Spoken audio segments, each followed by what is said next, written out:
Nicosie est connue pour être la dernière capitale européenne divisée en deux, divisée par une ligne verte gérée par l'ONU, côté nord, la partie turque, côté sud, la partie grecque. Nicosie, vous le voyez, c'est un mélange d'ancien et de moderne, comme ce parc futuriste créé très récemment au centre de la ville. Mais je vous propose d'abord un voyage dans le temps parce qu'il y a un millénaire, ici on parlait français. Pour me raconter cette histoire, je vais rencontrer Anna Marangou. C'est une archéologue chypriote et aussi francophone.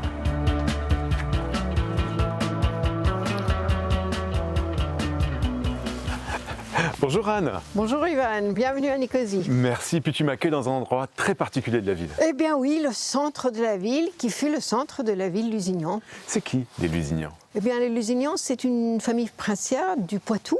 Guy de Lusignan est le mari de la reine Sibylla de Jérusalem. Quand Jérusalem est tombée aux mains de Saladin, cette famille princière et la cour entière se sont installées à Chypre. Ça s'est passé à 1192. Et les Français sont restés ici jusqu'au moment où les Vénitiens sont arrivés. Donc c'est une ville française pendant 3 siècles. Du coup, est-ce qu'on parlait français ici, à Chypre, à cette époque-là? À la cour, oui, mais pas au peuple. Pas au peuple, mais dans le dialecte chypriote, jusqu'aujourd'hui, il y a encore des traces de la langue française. Je vous donne un exemple, comme quand on dit portefeuille en dialecte chypriote, on dit topunji. Bon, ça vient évidemment du budget. Et il y a des quantités, des centaines de mots comme ça qui émanent du français. Il reste encore des traces de ce passé? Il reste encore des traces, malheureusement beaucoup plus du côté de Nicosie occupée. Et cette église a un exemple. Comme là, on voit Et les la traces. gargouille de l'époque de Lusignan. C'est une gargouille française typique, c'est un aigle. Tu me montres d'autres traces de Bien ce sûr, passé dans bien Nicosie? sûr, On y va? bien sûr.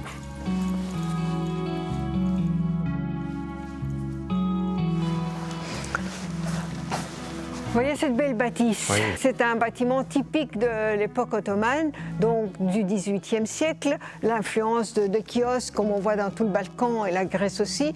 Le secret de Nicosie, c'est ces couches de culture et des civilisations l'une au-dessus de l'autre. Et c'est ça qu'on découvre encore tous les jours de Nicosie, qu'elle comporte en elle-même toutes ces civilisations qui sont passées. C'est sa richesse. C'est sa richesse.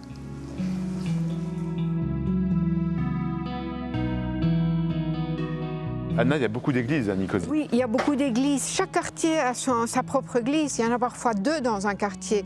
Mais dans le temps, les Ottomans et les Grecs ils vivaient ensemble. C'est pour ça que dans les quartiers grecs, il y a l'église. Dans le quartier turc, il y a une mosquée. Et il y a pas mal d'églises gothiques qui ont été transformées en mosquées à l'époque ottomane. Il faut le dire. Alors, vous voyez, on est dans un quartier qui était habité par les Ottomans. Or, c'est une mosquée du 18e, fin 18e, dans le quartier de Tart el-Kaleh.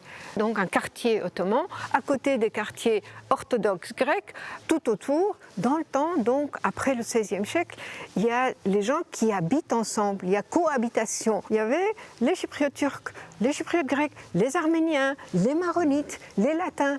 Tout ce monde-là, c'est cette couche de civilisation et des gens et des cultures qui font l'intérêt de cette ville. Nicosie est aujourd'hui la dernière ville divisée en Europe. Anna tient à me montrer cette réalité qui dure depuis près de 50 ans. Voilà. Ceci, c'est vraiment la dernière rue de notre côté. À partir d'ici commence ce qu'on appelle la zone de no man's land, c'est-à-dire que ici c'est le dernier poste grec, ceci appartient à l'ONU et après c'est la partie occupée, vous voyez. Et quand il y a eu les événements en 1974, eh bien les gens ont quitté leur domicile parce que c'était trop près de la ligne verte, ils avaient peur. Et cette ville était vraiment en désespoir parce qu'elle avait perdu tous ses habitants. Et c'est pour ça, quand la municipalité de Nicosie a recréé la porte de Fin Auguste et a rendu cet monument vénitien, un monument de la guerre, comme centre culturel, ceci a aidé le peuple de revenir. Il n'avait plus peur. Et la municipalité a énormément aidé pour retaper les maisons qui étaient dans un état vraiment très mauvais. Mais Nicosie reste encore aujourd'hui une ville totalement coupée en deux. C'est une ville encore coupée en deux. Ça fait presque un demi-siècle, c'est incroyable. Eh oui, oh oui. Regarde les chats, regarde. Ils sont très dociles. Voilà, je propose qu'on aille prendre un petit bout dans une taverne chypriote. Moi, j'avoue que cette petite balade, elle m'a bien ouvert l'appétit. Voilà, On y va. allons-y. Voyage à Paris. Tu vois, ici, c'était le marché de Nicosie et c'est pour garder cette mémoire que les gens ont fait ça, parce que les gens du village venaient ici vendre leur production.